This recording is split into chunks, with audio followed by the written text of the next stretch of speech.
সম্মানিত সভাপতি যিনি এই ইসকন বিশেষ অতিথি হিসেবে বক্তব্য রাখবেন, আমাদের প্রিয় অভিভাবক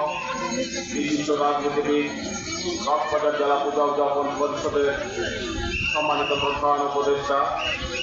জননেতা অ্যাডভোকেট রঞ্জিত দাস এখানে বক্তব্য রেখেছেন।